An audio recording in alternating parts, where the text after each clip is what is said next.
Gullar festivali parodini o'sha avtokarvonni, o'sha gullar bilan bezalgan avtokarvonni ko'rish maqsadida mana shahar ko'chalari bo'ylab To'nni, Namangan shahar tumanlar va qisqasi Namangan viloyatining fuqarolari hammalari kelib o'sha kutishmoqda. Hozir avtokarvon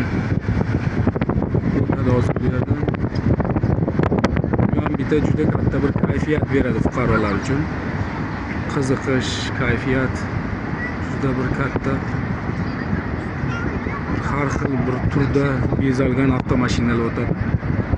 Shuning uchun o'sha mana odamlar kutib turishibdi. Shularga ham keladi. Har yili shu an'anaga aylanib qolgan bularga. Odamlar chiqadi, ko'radi, qiziqadi. Hayotning go'zalligidan qisqasi shu hayotning go'zalligidan bahra olishadi. Sizlarni ham kutib qolamiz, kelinglar. Namanganda gullar festivali.